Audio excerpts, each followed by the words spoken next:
Blog Talk Radio.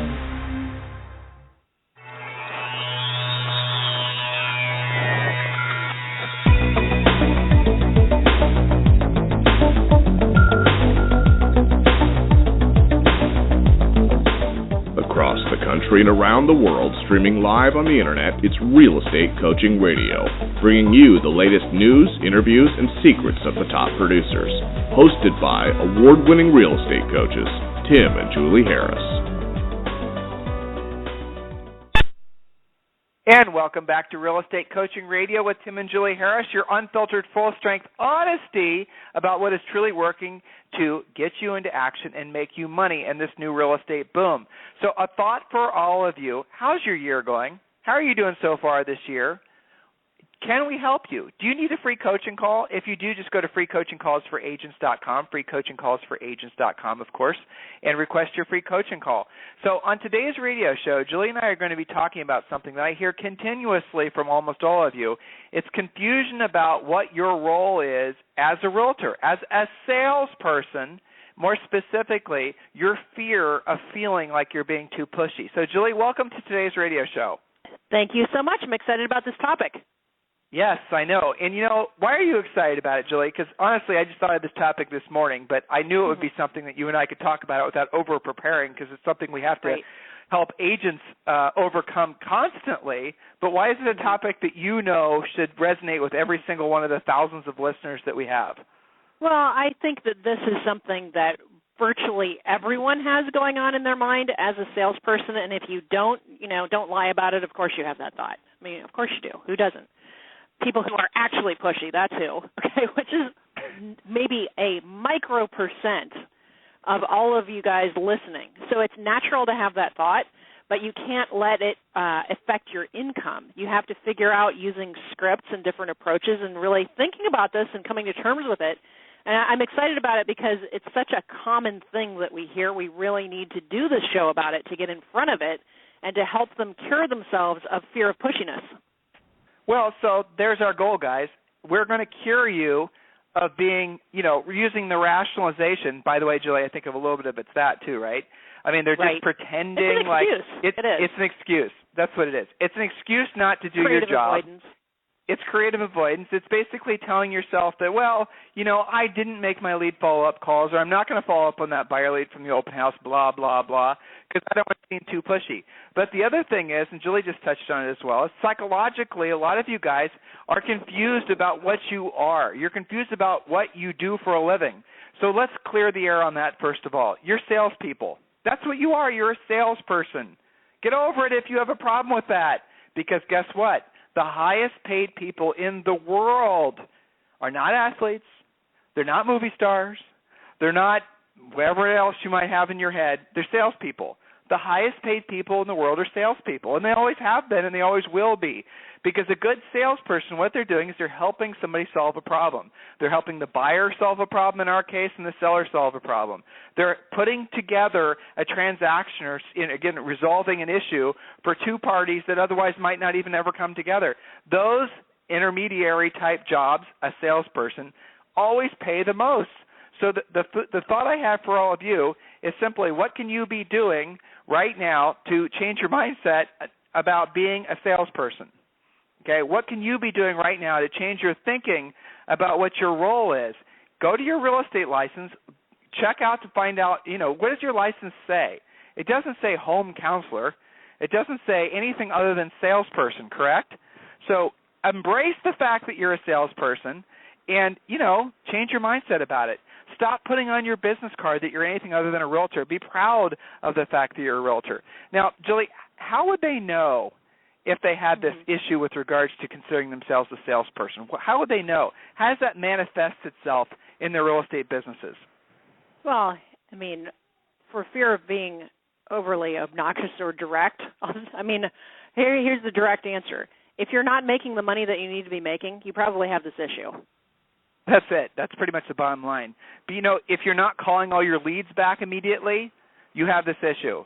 If you're, for example, thinking that an open house lead that you meet on a Sunday can be called back on a Tuesday or even on a Monday, you have this issue. They're called back the same day. If you're not calling every single lead back within like 5 minutes or less, you have this issue. If you're afraid to tell people what you do for a living, you have this issue. If I, as your coach, if I assigned you the job of walking around with a name tag on it with your name and then realtor underneath it, and it makes your teeth itch, you have this issue. I mean, think about this, guys. How many of you don't have this issue? If I call all of your friends and your neighbors and ask them what you do and they can't tell me, you have this issue. That's right. So if you ever find yourself in a situation where you basically are reluctant to tell people what you do for a living, and that's the thing that's holding you back, you got to really get to the heart of what it is. So I'm going to share with you guys a couple stories on today's radio show. And again, the purpose of these is to really open your eyes to the fact that, as I was saying earlier, the highest paid people in the world are always salespeople. So this was years ago. Went on a listing appointment. In New Albany, Ohio, and it was a mansion. The house was just some ridiculously big 15,000 square foot, all Georgian brick mansion, 20-car garage. You guys get the idea. I had done my homework before going out on this listing appointment, and I was meeting with the seller because he wanted to meet not that property with us, but it turns out, hundreds of properties that he also owned. So we went on the listing appointment. Prior to going out, did my research, find out that he literally owned hundreds and hundreds of properties. This was when we were relatively new in the real estate business.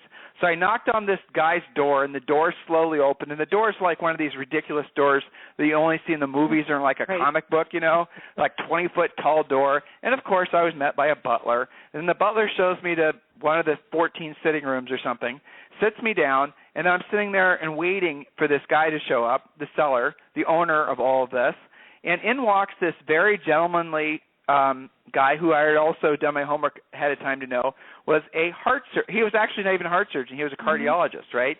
So he was a cardiologist, and he comes in. He must have sensed that I was nervous because, I was. And he said to me, you know what, we're in the same business. And I thought to myself, okay, well, what is this guy talking about? He said, I'm a salesperson too. Remember, this guy's a cardiologist, extremely wealthy, hundreds of paid-for properties. Who knows what his net worth was? He said, we're in the same business. I'm a salesperson just like you are. To which I said, what the heck are you talking about, bud? I didn't say that out loud, obviously. I thought that. He said, I'm a cardiologist, and I don't get paid unless I talk people into medical procedures, unless I convince folks that basically I'm going to, they're going to need to have this procedure done or that procedure done. They won't do it, and I don't get paid. And I'll tell you what's more, he also said that he chose to set up his medical practice in Mount Vernon, Ohio, which was outside of Columbus, because, and this is what he said, there were a lot of smokers there, and he knew there would be a lot of cardiac issues there, and he knew that he would always have essentially a steady stream of usually union-insured people who had health problems, and it would keep him busy. That sounds, for a lot of you guys are going to be going, oh, my God, somebody actually said that? A doctor said that? He did. But he wasn't confused about what his role in life was as a salesperson. So, Julie, I want you to tell the story about the insurance agent and Starbucks, because this is a secondary story. So here's one guy on the other end of the spectrum who was very successful, very wealthy, and a doctor of all things who was not confused. Who was clear on what he did, right. Right. Now, let's go to the other end of the spectrum. So, Jules, can you tell the insurance story? Yeah. Okay, so typically we would go, as many people in our marketplace would go, to the very well-located Starbucks in the area of our farm market where you would come and go from getting on the freeway, going to work, you go to Starbucks on the way, right? So we would typically do this before appointments, before closings, et cetera. And plus, it was a great place to meet people and network. We would walk in the door, and the Starbucks manager would say, Tim and Julie, how's real estate? Because we weren't weird about being in sales. Okay, but there were also people sitting at their computers doing various things. We were networking, lots of different stuff going on. And there was this one gentleman there that we knew he was an insurance salesman, and he actually sold various types of insurance, but one of them was homeowners insurance, which, of course, as all of you guys know, is required at closing, part of what you do on your settlement statement before you go. So, it kind of makes sense that he would say, hey, who's handling your homeowners insurance? And yet, Never, not once, in spite of the fact that each and every time that we were at Starbucks, never did he actually say anything about it. And so in the beginning, we kind of thought, well, that's kind of odd. And then, a couple of weeks later, it happens again. We think, well, gosh, I wonder if he's retired. I wonder, this is when you start making up stories in your head because you know what they do, but they never talk about it. Like, did he lose his license? Is he retired? Maybe he sells a different type of insurance. Maybe he doesn't need our business. What's going on with this guy? So you start making up stories. Do you see how it's actually weirder for people who do know what you do to not hear about you from real estate and for you to not actually be a salesperson about it? It actually causes them to make stories up in their head about what must be going on with you. Well, so as years pass, Julie, and we continuously run into this insurance guy, and he never asked us for business, never solicited us, what then happened? What were the stories we started telling ourselves? I thought he must be retired. Well, maybe retired, but then what else? Something's it off might be with something him. wrong with him. He might just be lazy. He might just not be motivated. He might maybe not. He doesn't actually sell that type of insurance. I don't know. Maybe he doesn't need the business.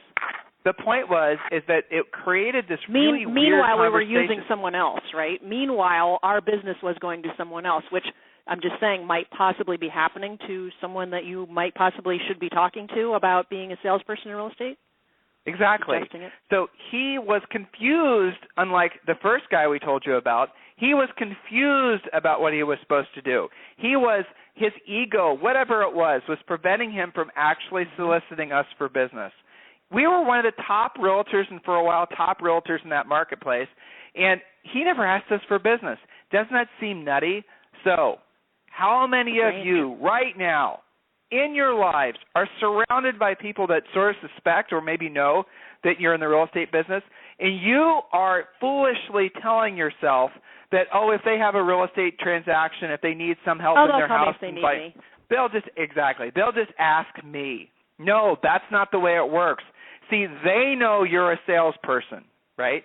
Your neighbors, the friends, your people at Starbucks, they know you're a salesperson. But when you don't ask them for business, when you don't solicit them for business, what is the real message that you're sending to them? What is it that you're sending to them? What are you telling them? Like Julie said, you're too busy, you don't have time, you're not interested. Maybe even you're telling these folks that you haven't asked for business.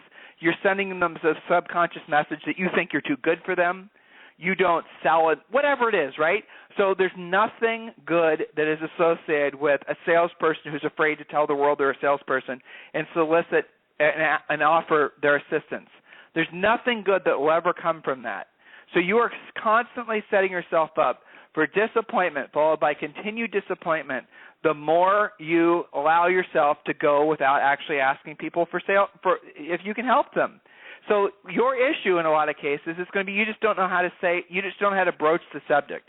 You just don't know how to talk with people. You don't know what to say if they say this, request a free coaching call. Free coaching calls for agents.com. So I'm going to go back to the question that I asked you guys a few minutes ago. If you had to wear a name badge with your name on it and realtor underneath, and you had to wear that everywhere you went, and let's assume you leave the house occasionally, how many of you would do it? How many of you would have the courage and the conviction and the belief in yourself to do it? That's a very interesting question because what the thoughts are that pops in their heads are, I don't want to be that guy. I don't want to be the realtor that basically has the name badge. Oh, that's only something that new realtors do. Oh, they know who I am in my marketplace. I'm not important. Right? Mm-hmm. Look at all the things that we tell ourselves. Why? And it all comes back down to the same thing. Our egos. We're afraid of letting the world know what we do for a living. Why? Why are you afraid of announcing to the world that you're in the real estate business? Why are you afraid of say, hey, this is who I am, this is what I do, can I help you? Why are you afraid of having those conversations? Is it because you don't believe in yourself, your skills, you don't have any goals, you're just basically aimless, even though you call yourself a realtor, you're not really trying to help people? You see, guys, that's the industry that we're in. I mean, we talk about what your product is being profit, right? But you only make the profit when you have the mindset of service. So for those of you who are afraid to call yourself salespeople or refuse to do it, or you think you're better than that to call yourself a salesperson, you're not. And I guarantee you to a soul that you are not making the money you could otherwise make because you are not embracing the fact that you're a salesperson. Many of us, myself included, certainly Julie, because she was raised by school teachers, right? We are all raised in this society, for the most part, to look down on salespeople. Isn't that true? Isn't that interesting, by the way? The highest paid people in the world, and it's in our culture, at least it has been since the 70s when Julie and I came on this earth, just sort of look down on salespeople. And you look at the USA Today polls of the most to least respected professions. Most is almost always firefighter, nurse, and hell yeah, they deserve to be at the top of the list. I agree completely. But then you go down further on the list, and what's further down on the list? It's going to be anything that has to do with sales. Why is it that our society, why is it that it puts so little value on being a salesperson when at the end of the day, nothing happens without something being sold? See, there's another interesting concept for you. You know, Julie, this is something I hear occasionally on my free coaching calls. I don't like being sold, so I'm sure everyone else I ever come in contact. No, you don't like being sold poorly. Right. Isn't that it? You don't like being solicited by somebody who's skillless, who doesn't know what they're doing. Everybody likes being sold. And the other thing, Tim, is they don't like being sold things that they don't want, don't need, already have, right? Which is completely different than the services you provide as a professional real estate agent. How? Explain that. Well, okay, so everybody uses the example, so very typical in a coaching call, where somebody will say, well, I don't like to be interrupted during dinner with somebody trying to sell me, you know, fill in the blank product, right? Magazines that I already get on my iPad, or lawn service. I already have a lawn service. They're trying to sell you a product or a service that you don't have any interest in. Well, that's totally different than, say, a call to your past client who already knows you, probably already loves you and trusts you, where you're just building rapport and showing them that you care about them, and through the conversation asking who they might know who could possibly need your help buying or selling real estate. Totally different. You're not calling to sell them Ginsu knives in the middle of dinner. It's a completely different scenario. And I use the example a lot, too, because everybody likes to whine and complain about no phone numbers. Well, let's take a look at the unrepresented seller for sale by owners. Here's someone who actually is handing you their phone number. What is it you do for a living, allegedly? You buy and sell real estate for your clients? So here's somebody who has a house for sale, giving you their phone number, and yet you don't want to call them because you're pushy. Doesn't it make sense that they have a house to sell, you sell homes for a living, that you would at least have a discussion? Just saying. So what is your mindset, listeners? What is your mindset about being a salesperson? How is that mindset helping you, and how is that mindset hurting you?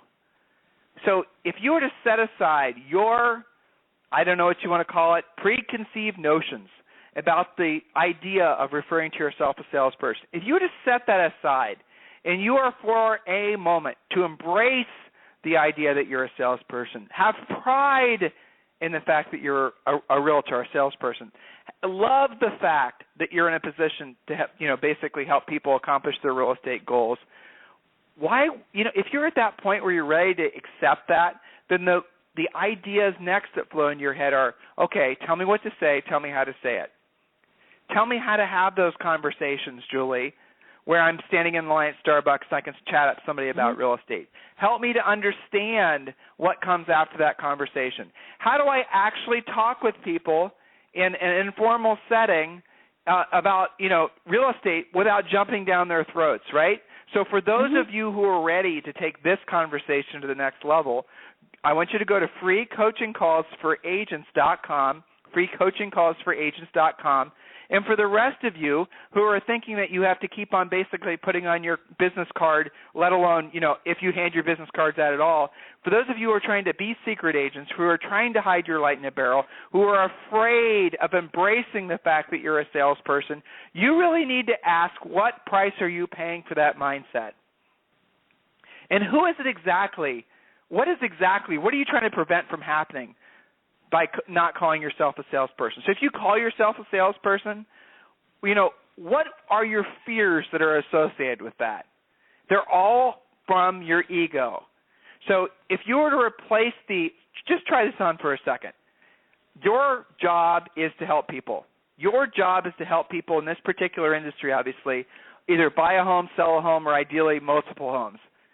If your total focus is being of service to those folks, doing the best possible job that you can, making it so this otherwise very stressful situation in their lives is effortlessly easy, even elegant. That's your whole goal. How do you feel about yourself then? If you know you can come into contact with anybody who's thinking about buying or selling, which, by the way, is everybody. Everybody's thinking about buying or selling real estate. If they're a renter, an investor, if they're owning property, if they're not owning property, everybody you ever know is in the real estate business, either actively looking to do a transaction or soon will be actively looking to do a transaction. So that's the beauty of our business. Unlike Julie's example of Ginsu knives, not everybody needs another set of steak knives, but everybody's in the real estate, renting, wanting to buy, owning, wanting to sell, owning, wanting to buy another one. You guys get the idea. So everyone is constantly in the real estate business. That's the reason that it's part of our national fabric. Everybody likes to talk about real estate. Everybody's like a real estate voyeur anymore, aren't they? Mm-hmm. It's a conversation topic that will always be coming up as one of the top 3 or 4 things that people talk about at standing in line at the grocery store, whether you're waiting for your kid's soccer game to be over, whether you're at holiday parties, 4th of July picnics, real estate always comes up. And Tim, what's funny about that is we also have HGTV and Bravo doing some free advertising for us.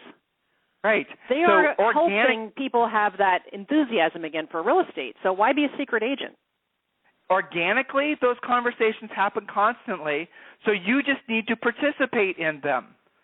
And some of you just need to learn how to talk. You need to learn the importance of asking questions, of listening, of having a structured conversation format. One of the basic things, and it's funny, this has been around forever, but every time we talk about this, we always get feedback that it really was something very instrumental in their changing of their mindset. But Julie, explain to them FORD. Yeah, this is great. This is like magic when you start getting good at this. FORD is not really a script as much as it is a memory jogger and a technique to help you both build rapport and also not talk about yourself and not come off like the pushy agent that you have fear of sounding like, talking all about yourself. That makes sense. So what does FORD stand for? Family, Occupation, Recreation, Dreams. So memorize that right now. Family, Occupation, Recreation, Dreams. Family, Occupation, Recreation, Dreams. These are conversation starters. So everyone has a family. So maybe I run into you, Tim, on a walk or something. Walking in the neighborhood, I've never met you. Let's actually talk about what actually happened to us. I mean, because you're so freaking good at this, it's ridiculous. I mean, Julie's like a ninja. She's like a Navy SEAL. Unconscious. When it comes to basically managing conversations with strangers. I love being with Julie in public situations where maybe I'm feeling my introverted self because she's there and she's always going to fort them and they're not even going to know what happens. So we just moved to Austin, Texas, as all of you guys, well, most of you guys know, late last year. We adopted a beautiful baby girl named Zoe Grace at the beginning of this year. She was born January 1st. So we are new in this neighborhood with a new baby, and people are really curious about it. So every time we go on a walk, and Julie and I go on usually a few-mile walk every single morning, we run into neighbors. And they're, oh, you're the one that bought this house. Oh, you guys are da-da-da-da. You guys just did this. So everyone knows, right? And so they always start with having these conversations about things that will force us to talk about ourselves, which we know. Now, we're not even selling real estate anymore, but we have learned the pattern is forward. So pick it up from there, Jules. Yeah, so they might come over and introduce themselves, shake your hand, whatever. And so I'm going to immediately go into a family question, right? Everybody has a family, so this is an easy icebreaker. So how long have you lived here? Did you grow up here? These are questions about your family, okay? Do you have family in the area? Even if they don't, maybe they moved here as well. They're going to say, oh, I'm originally from New York. And now you can talk about that. And I have them talking about them. It's not about me. Even though they might have started out asking about me, I'm asking them family. So did you grow up here? Are you from here? Is your family here? And you're honestly interested, right? You're not just basically playing you make a game. Good point. You're curious. Yeah. Right. You have to listen to the answer. As salespeople that are maybe less polished in this because you haven't practiced it, and every time you do it, you get better and better and better, right? So I practiced this when I was getting my nails done, when I was getting my hair done, when I ran into, various people, until now it's like second nature. I don't even I'm not even thinking forward. I just do it. So, family is first, then occupation. Do you work nearby? So, for example, Round Rock, Texas is a big area of employment, tons of businesses there, lots of tech. So do you work in the area? They almost always say I work in Round Rock. Okay, so what is it that you do in Round Rock? Okay, so that leads to a next question. I'm not talking about me. I'm talking about them. Why does this matter? Because people remember how you make them feel more than they remember what you say. Well, let's stop there because that's really important. Okay, so how many people in your lives right now ever actually ask questions about any of you? How many people, and I'm talking your spouse, I'm talking about your children. I mean, when was the last time your children actually asked how you were and listened, right? Not even your mother for the most part. So the cold, hard reality is everybody focuses almost all of their energy on themselves. Maybe, who they have to take care of being their kids and whatnot. But hardly ever does anyone show any sincere interest in you. That's true, isn't it? Now, if you guys have a coach, obviously we show sincere interest in you because that's what we get paid to do. That's our job. That's our passion. But for the most part, you guys are going through life without anyone ever asking any questions about you. It's kind of sad, kind of lonely, but it's also true. So use that to your advantage. If you think back, when was the last time someone actually showed sincere interest in you? Not just the, hey, how's it going, but actually took the time to ask you questions, and the questions they were asking, they were listening to and offering and asking then follow-up questions. They weren't just basically, you know how it is, some of us, it's an easy habit to get into where we're asking questions or we're listening to what somebody's saying, but really we're not listening. We're just thinking about what we're going to say next, or we're thinking about how we can route the conversation back to talking about ourselves, right? Mm-hmm. Okay? So when is the last time you were actually in a conversation with somebody where they were truly listening to what you had to say, not thinking about what they were going to say, not thinking about themselves, not thinking about how to make it about them, actually showing sincere interest? If you really drill down on that question, the answer is you probably can't remember the last time someone actually showed that level of interest in you. When you become the person who shows that level of sincere interest in them and whomever you run into, that is a game changer. You will read books all the time about people that supposedly have the it factor, someone who has that sort of effervescent energy or that somehow that attractor. You guys know what I'm talking about. They always say things like they walked into the room and the energy changed and everyone gravitated towards them, and blah, blah, blah, blah. So how does someone manifest that? Obviously, it's how they look. It's how they carry themselves. It's how they dress. It's how they talk. It's all those types of things. But what it really is how they communicate. Because when you walk into a room and people's previous exchanges with you were you asking them questions and showing sincere interest in them, in other words, you gave them something that no one else was giving them, you will become a magnet for money. You'll become a magnet for people because you have learned what your true purpose on this earth is, being of service to others and helping people.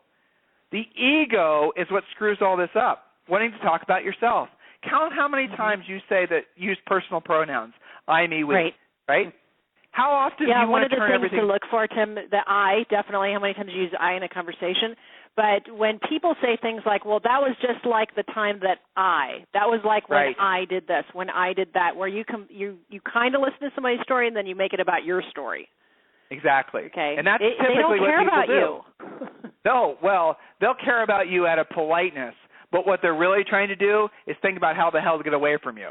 Whereas if you stick the conversation on them and you're talking about them and you're showing sincere interest, because people are interesting. Yeah, they'll talk about it, and they'll remember that exchange. Right. They'll remember the feeling. That happened, and now you've parted company, and now that new neighbor that you met runs into another neighbor who says, have you met that new couple that moved in down the street? And they just had a great experience with you because you had them talk all about them, their family, their occupation, their recreation, their dreams.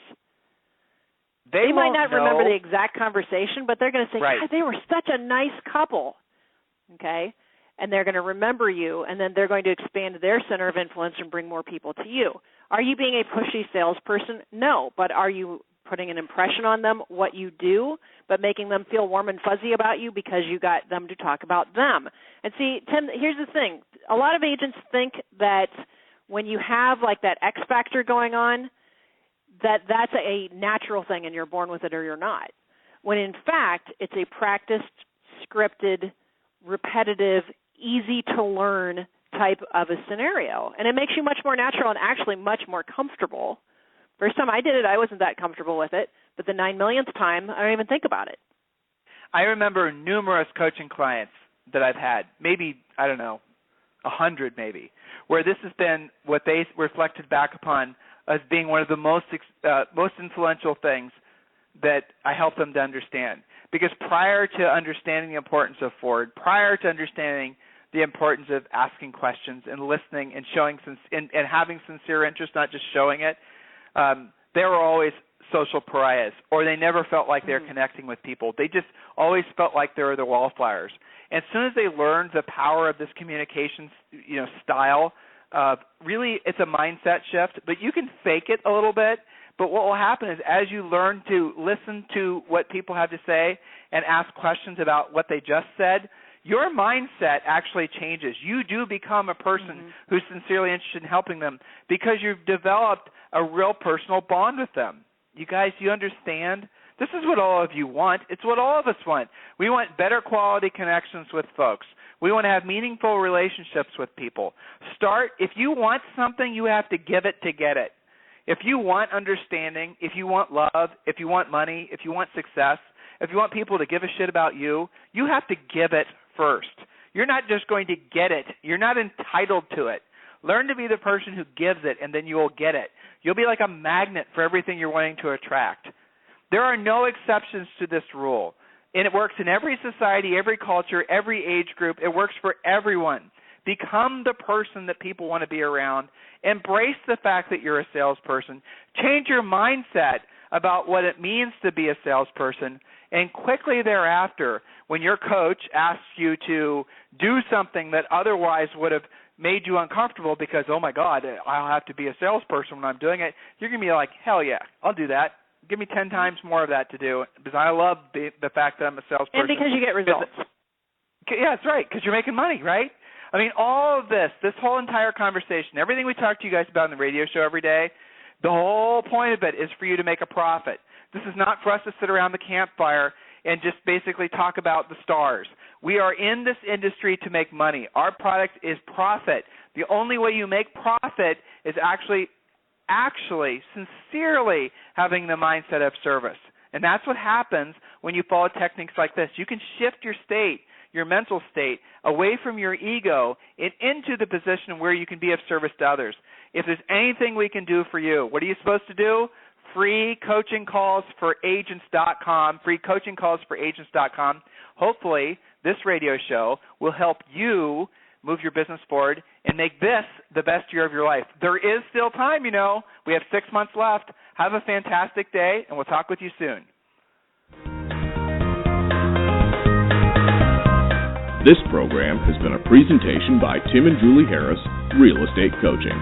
For more information on our real estate coaching and training programs, visit our website at timandjulieharris.com. Remember to tune in weekdays at noon for upcoming shows. And until next time, thank you for listening to Real Estate Coaching Radio with Tim and Julie Harris.